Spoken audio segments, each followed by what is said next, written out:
Yeah, let's do it. All right, hey, what's up? How's it going? I'm James Paick, and I'm here with CHRIS FALKENBERG. Thanks, Chris, for joining us.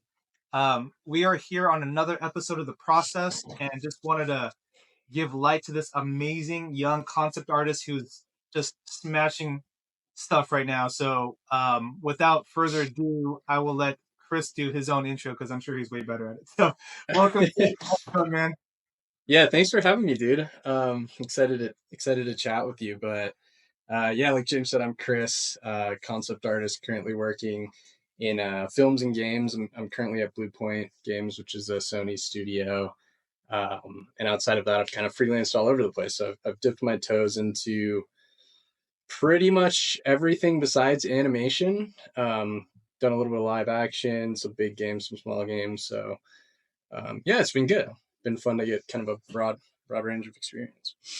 Cool, Chris. Is there a way to let the audience know a little bit about yourself more personally, like where you're from, like how old you are, what was sort of like your just a little bit about you, just your stats, I guess. Sure. Yeah. So I'm from Denver, actually, which is zero industry here. So it's been kind of cool. Platforms like this, really, getting into more of kind of like the video conferencing world, and I think COVID really opened that up for the industry. Um, but yeah, I mean, besides that, really like passions and hobbies and stuff like that. I've always been into art, always been into photography, and um, yeah, it was just kind of like a natural, I guess, interest for me to jump into concept design when I learned about that as a like a viable career path, I guess. Mhm. Um, and strangely enough, I didn't actually start my career in art. I didn't have any formal art education or anything like that. I actually studied business, which, kind of polar opposite of what I'm doing now. And I worked for a little bit doing finance. And yeah, so I just, at a certain point, I kind of like decided that wasn't really um, for me in terms of like Mhm. long term, I guess, satisfaction with a career, and just kind of decided to take the jump into Nice. this. That's a Yeah. really big jump. How did that kind of go about? Like what was your story behind going from finance in that business world Yeah, to like jumping over the ocean, right? And like going into creative art world. it was honestly a little bit impulsive and maybe maybe not the smartest thing ever. Like I give my girlfriend a bit of shit now because at the time, like her and my dad really encouraged me to do it. They're like, yeah, like your art is great. You should totally do this, like career change, all that. And I look back at some of my work from then and I'm like, wow, I could have been really, really bad. You guys should not have told me to quit my job. So I mean, yeah, it was I don't want to say spur of the moment because like I said, drawing and art was kind of always an interest for me, but I don't think I really knew fully what I was getting into when I did it. Mhm. Um, so I mean, which was actually, it was a cool experience, and it presented a lot of kind of interesting challenges, but yeah, there wasn't some like deep plan. It was just kind of like, this is what I like to do. I think I'm gonna take a little bit of time here and see if I can make it happen. And Let luckily me, enough, it worked yeah, out.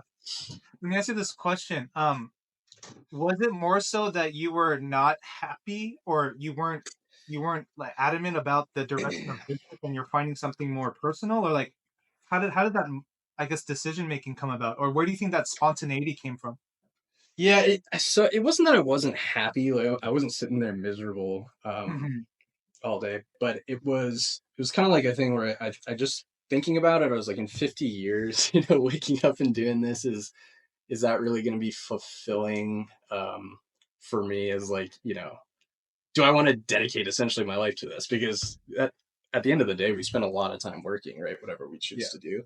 Uh, and it was just kind of one of those things where it was like, I don't really wake up excited to do this. And I had coworkers who did, were very passionate about it. Mm. And so more so for me, it was just like, I guess I wanted to at least take the risk and kind of explore something that I thought could be a little bit more um, rewarding professionally instead of just a job, right? Because with this kind of stuff, like I just enjoy it, right? It's not really, it doesn't feel like work when you're just having fun, right? Totally, man. Obviously Yeah. there are deadlines and stress and all that, but um, it's it's a lot better than just kind of like slaving away. I think is like just Hmm. something you're not very passionate about. Yeah, that's so true. Like the concept art and entertainment design industry, it has so much like a hobby aspect to it. It's very rewarding, but then there's like this balance, right, of like the deadlines, the communication, like all these other Yeah, logistical things that are like so important to the mix. and you can really easily like make it not fun for yourself, That's true.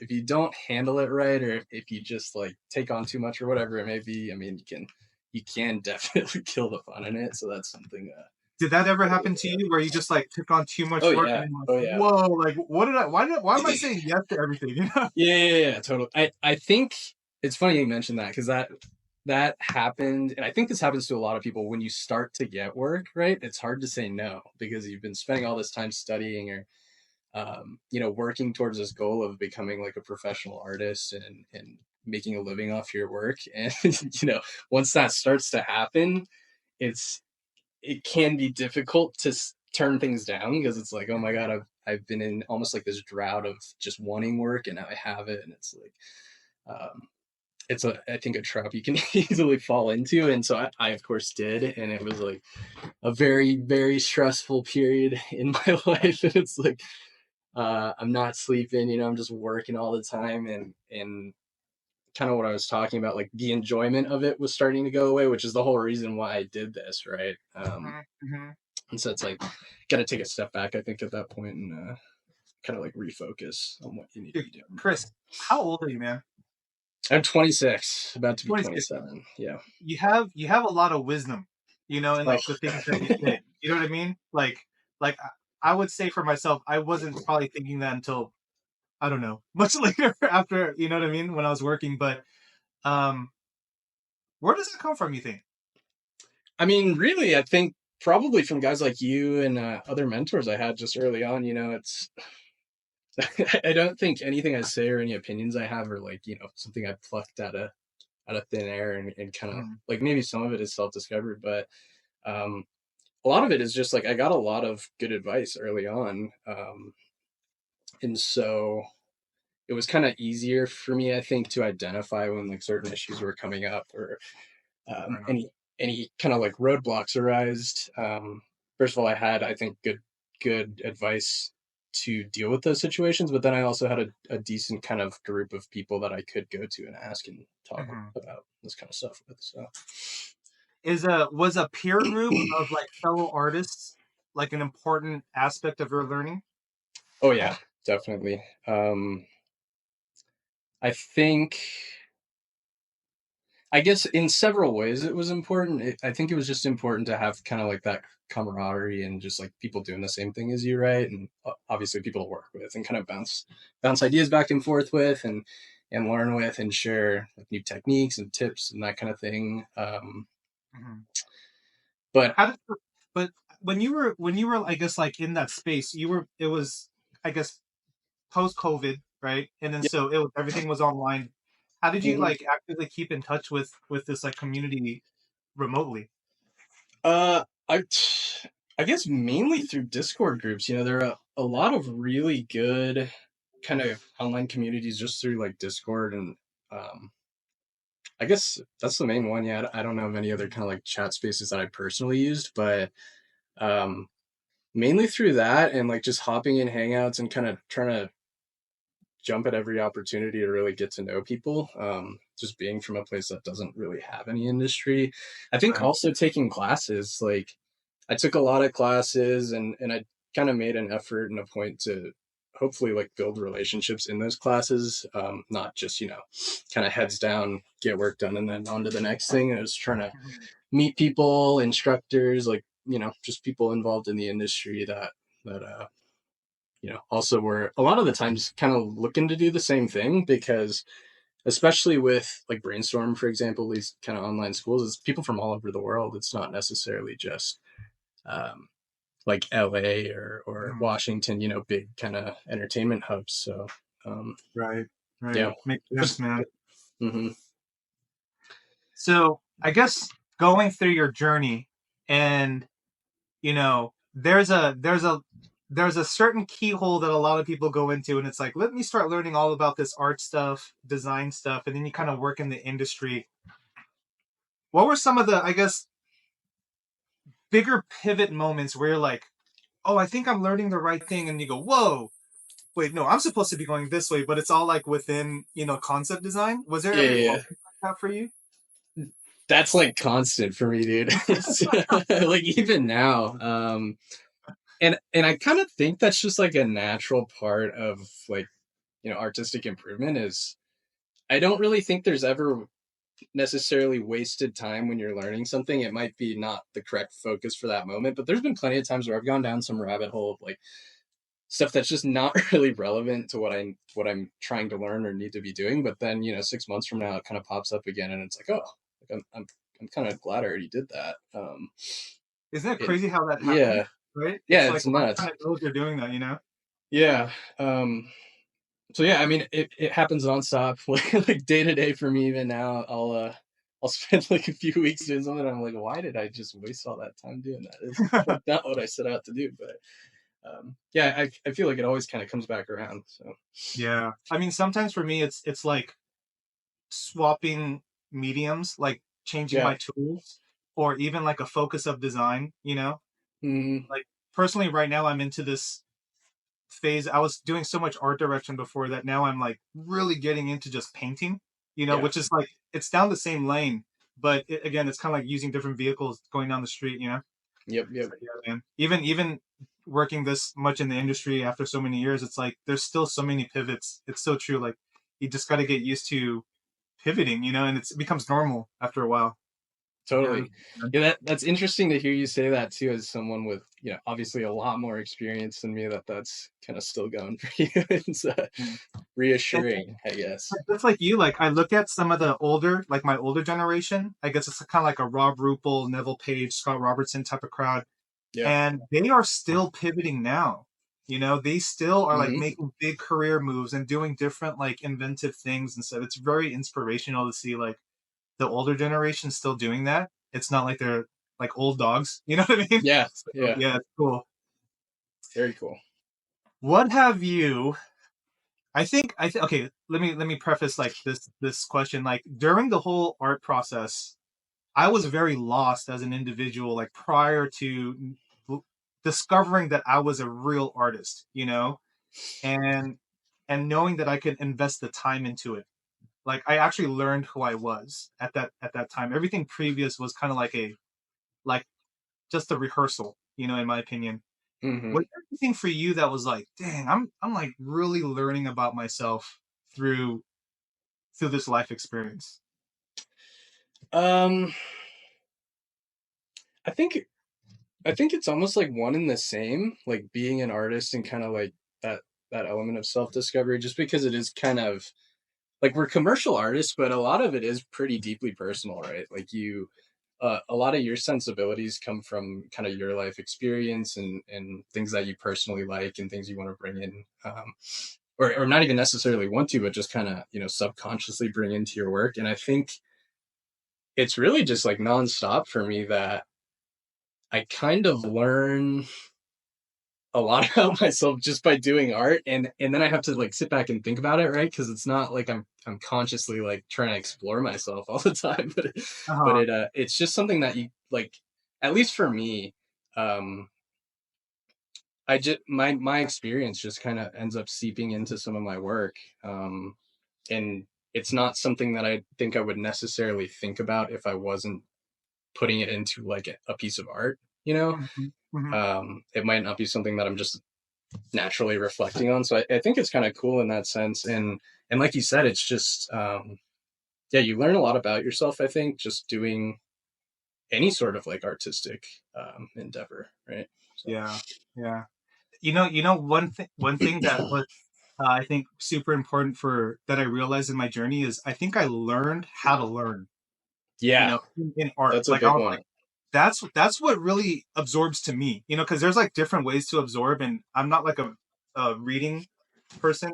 Yeah. I don't absorb through reading, but I absorb it through different ways. And it was like a trial and error process doing all this art. Because some Mhm. classes that I used to take were like all lecture, and I'm like, "Meow." It would just go in Yeah. and out, in and out, not Yeah. in my head, you know. Yeah, yeah, But yeah. and then later on, I figured out like, oh wow, this is like the methods that I actually learned, which kind of helped me in the future. Yeah, definitely. I feel the same way. And it's cool because it's measurable, right? Like, especially early on when you're learning art, is like you can see what's effective, right? Because it's like a huge breakthrough and like a huge improvement that's like you can visually see it. As opposed to a lot of other stuff where you're like, am I really improving? It's like it's pretty night and day when Mm-hmm. you're getting when you're getting better at Right? art. Yeah, it's like a tangible understanding versus like ambiguous. Exactly. Dude, it can get addicting. I don't know if you like felt the same way, but especially early on, I think like especially in terms of quality, kind of leaps are much more dramatic and noticeable, and it's like, damn, it makes you want to just keep going because like And every isn't piece is that better than the where one. like really the passion is? It's not when you're Yeah, like excited about it ahead of time. It's sort of like the byproduct, the thing that comes after all of this mileage, where you put in the hard work first, and then you're like, you actually get to see this improvement because it doesn't go like this. It kind of goes boom, like it kind of just jumps up, which yeah, is so yeah. awesome to see. It And you is. can also see that with other people too. You're like, when people are improving on a certain cadence, you're like, ooh, they're really getting into it right now. Like you kind of know, Yeah, which is yeah, so totally. awesome. Man, career goals. Career goals. How long you been working in the industry professionally so far? uh a little over 3 years, I want to say, and I consider that like um not just like that being able to live off of it, right? Mhm, mhm. Not just like the odd job here and there, but yeah, a little over 3 years, actually coming up pretty soon on 4. But Nice. um yeah, it hasn't been that long, but I feel like I've gotten to do a lot of pretty fun stuff. But in terms of like larger goals, it's kind of a moving target for me because like I'm one of those people, my interest kind of jumps around, and it's hard to say until I do something whether or not I'm like really into it. um, but I guess shorter to medium term is just like we talked about before the recording started, but just getting into a little bit more like the tutorial space and more kind of accessible information I want to put out there. And then longer term, I just kind of want to see, what I really like to do. Like at some point, I'd like to lead a team, which, is much more on the management side of things. So who knows, if you like that or not. I think that's a kind of a personality thing. And then eventually I'd love to get into more of like a direction role, and, Right on. you know, yeah, and that kind of thing. So, Do you have any but thoughts of maybe starting your own business or studio or anything on that end? Or yeah, it's one of those things where like I think about it every, like, I don't know, 6 months to a year, and I'm like, I should do that at some point. And then um it's just like such an overwhelming thought, I think, that it kind of pitters out, right? And as you probably know, since being a business owner, but you'll have to tell me your answer to this. um but yeah, I think it is something I'd like to do. It's just like a lot, right? At least Mhm, from my mhm. perspective, it's like, man, where do I even begin with that? And I think it's something I'm eventually just gonna have to pull the trigger on and like start to research and um, start picking away at it, and eventually it'll happen. But just Right, haven't gotten right. to that point yet.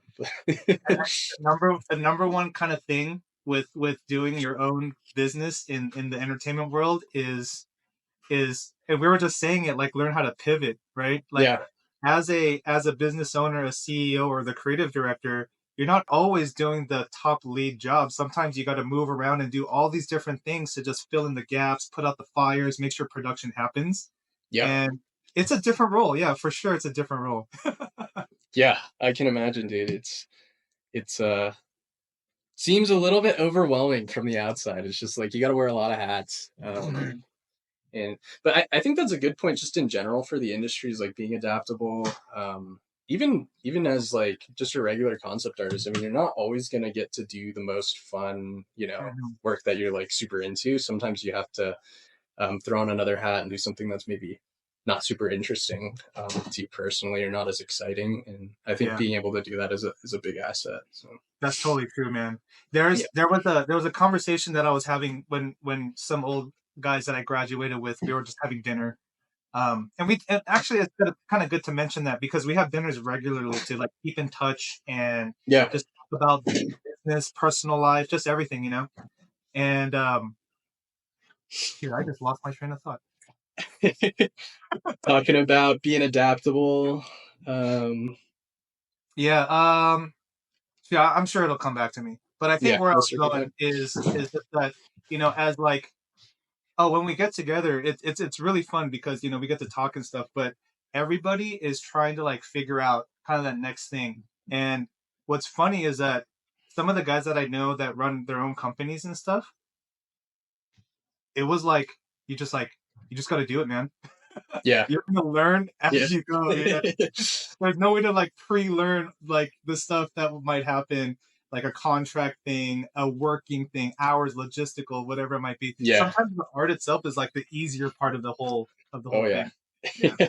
Yeah. That makes a lot of sense, dude. Because I'm personally one of the fall into the category of overthinker for sure. I'm like sitting there Mhm. like, oh my god, how am I gonna do X, Y, Z to make this happen? And at a certain point, I think you just got to do it.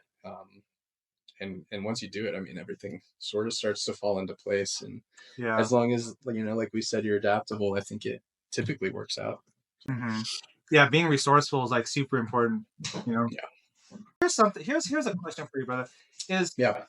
you know we try to learn as much as we can prior to getting into the industry. I'm sure there's a lot of blank, like, oh, I wasn't prepared for this type of thing. Was Yeah. there anything that stuck out to you that was just like, man, if I could tell the next artist that's going to come in, hey, man, this is something that you might want to pay attention to that I didn't learn in school, but you definitely need to know in the studio.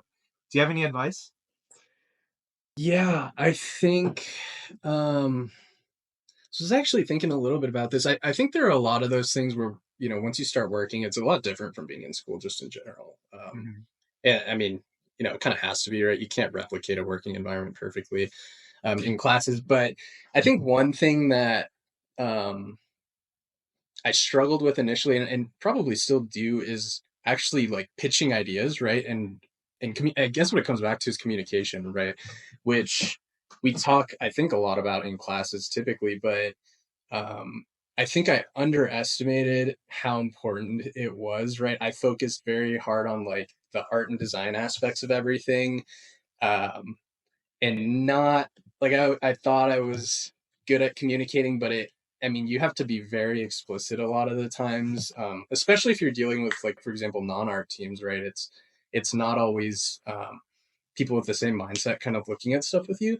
And so pitching ideas, I think, is something that's really good to work on just with like friends or instructors, and like how you go about explaining and really getting people excited about an idea, right? Instead of like, I think early on I had a tendency to just kind of like drone on about something, and it's like very not exciting, for a room full of people who are looking for something interesting. You're like, Yeah. oh, this does this, and I think this could do that. It's just like not. I don't think the way to do it.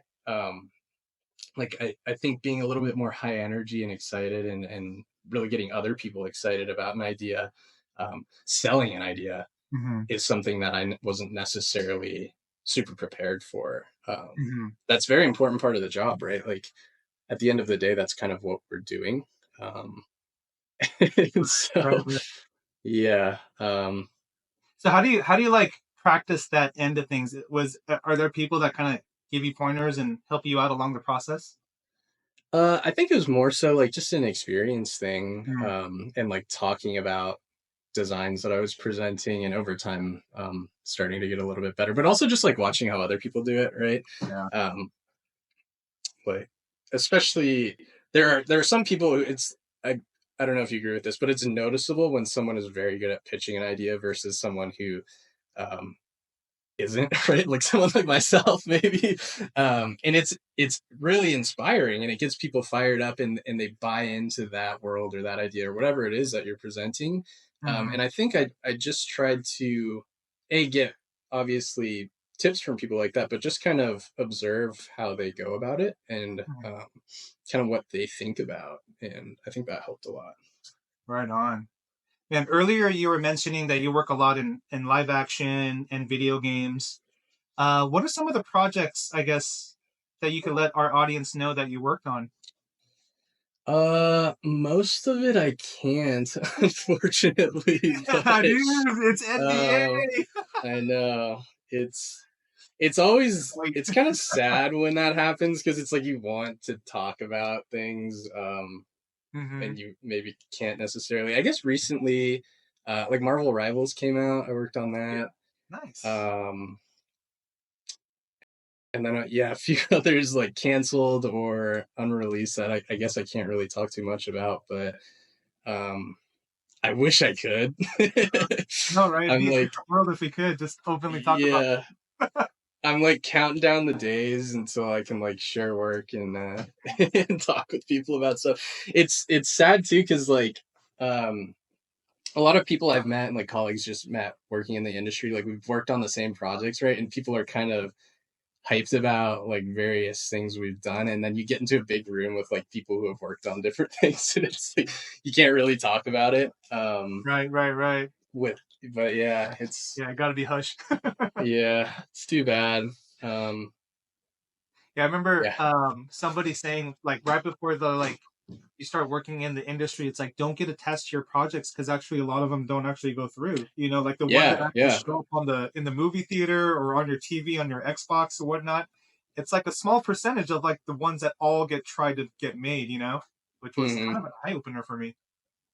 Yeah, I actually think, going back to the last question, that's something I was maybe not super prepared for, Mm. just from like classes, is that, like you said, it's a very small percentage of projects that actually make it, which is kind of a bummer. I think at least I got over it pretty quickly, right? Like as long as you're not super attached, to your work, your professional work at least. But it is a little bit surprising. It's like you spend all this time working on stuff and like really thinking through worlds, and hopefully designing stuff that's kind of interesting. And then, 2 days Yeah. later, it's like, oh, project canceled, or whatever might happen. So, Actually, I just damn. remember my brain fart just earlier. So I was gonna mention because you kind of just brought it up. It's like you're not always gonna work on your favorite project, but Yeah. you Mhm. still have to be a professional and you still have to deliver the best work you can for the Yeah. project because that's where you're getting paid. And so it's a challenge at times because if you're not totally excited about the project or a certain aspect, you have to find something internally to get excited about. You Yeah. know, have you had to experience that yourself? Oh yeah, totally. I think, and I guess I had a brain fart too, because I wanted to say this when we were talking about it earlier, but I think a good way around that is just enjoying the process, right? Like if you like to draw or to paint or 3D model, whatever tool you're using, um, subject matter doesn't necessarily always matter, right? The subject could be something you're super like utterly uninterested in, but if you can find a way to just enjoy um, the actual process, then you avoid a lot of that kind of uh, that issue. At least for Yeah, me, I'd be yeah. curious to hear what you think about that too. I totally agree. And I'll say this as when I was doing a lot of freelance work, one of the things that got me to be, I guess, like have get a lot of work was that I wouldn't get unexcited, or I would always keep the excitement no matter what the assignment was. And Yeah. that made the art directors that work with me, they're like, oh, cool. Like we can rely on James. He's excited about it. And it really made a huge difference than being like, oh, I don't really like that one. I'll pass, Hmm. because like if you had a barber and they're like, "Oh, I don't really like your hair. I'll pass." Right? Like Yeah. you're Yeah. gonna find another barber. You know what I mean? Yeah. That's Yeah. funny, dude. I've never thought about it like that, but yeah, exactly right. Like It's Rob Rupel, I had lunch with Rob Rupel one day, and he was like, James, did I ever tell you why I used to like working with you and all the Uncharted stuff? And he would tell me that. I was like, whoa, that's cool to know, man. Thanks. yeah, and that's like the best kind of feedback to get, right? Because then you just keep doing that. You know? Like people like it, and that's why they work with you, and then you can kind of double down on that, For sure, and for sure. that builds your brand, right? Absolutely, man. Dude, we're this is like an amazing conversation. I love all the bits that we're talking about in here. And really one of the big reasons for this talk is really to get this information to the next generation, the artists and people who are really going to influence the next wave of entertainment design and concept design and stuff that we see. There's another Chris Falkenberg out there that's like in that in between fork in the road. Do you have any words for that artist that is listening? Yeah, I would say, um, just like try it, man. I think this is actually advice you gave me really early on, was that there's a lot of reasons to say no to something, right? You just need one reason to say yes, or something along those lines. But Yeah, it dude. was something that kind of had a big impact on me, um, especially like switching careers, right? It was like, yeah, that resonates. So Mhm. uh, I think that's the advice I would pass on, is just like, you don't know until you do it. And it could be an absolute nightmare disaster, and we live with that if that's what happens. But you always learn something and take something away from those kinds of situations. So I think it's just a really solid piece of advice, is to just go for things, right? Like, if there's a reason to do it, just do it. And if you don't like it, you don't have to do it again. And if you discover something you really enjoy or you love, then that's awesome, right? You kind of figured it out. So Yeah. I remember like when I'm trying to figure something out that's very abstract, is I tend to just talk to people that are around that space, you mm, know, and through conversation, because we can't really think of out of the blue just like what we're going to be doing in an uncharted area. But talking to some people and when they give some advice, and man, there's just so many individuals who are open to sharing information, that yeah, yeah, like if you just start moving, then that energy attracts energy, and I'm yeah, a firm believer in like energy and people's energy and stuff, and people that want to win and excel, they tend to gravitate towards each other.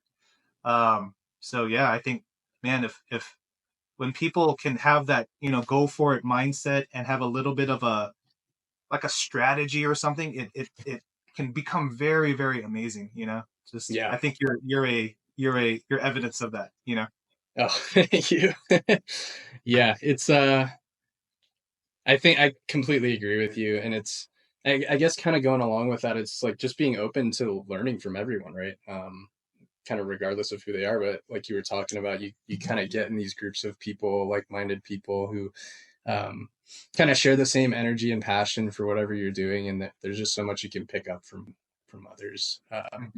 But I think that's something I've really learned a lot since I started teaching more, and like doing mentorships, is like, it's kind of ridiculous how much I learn from the students, right? It's like supposed to be the other way around.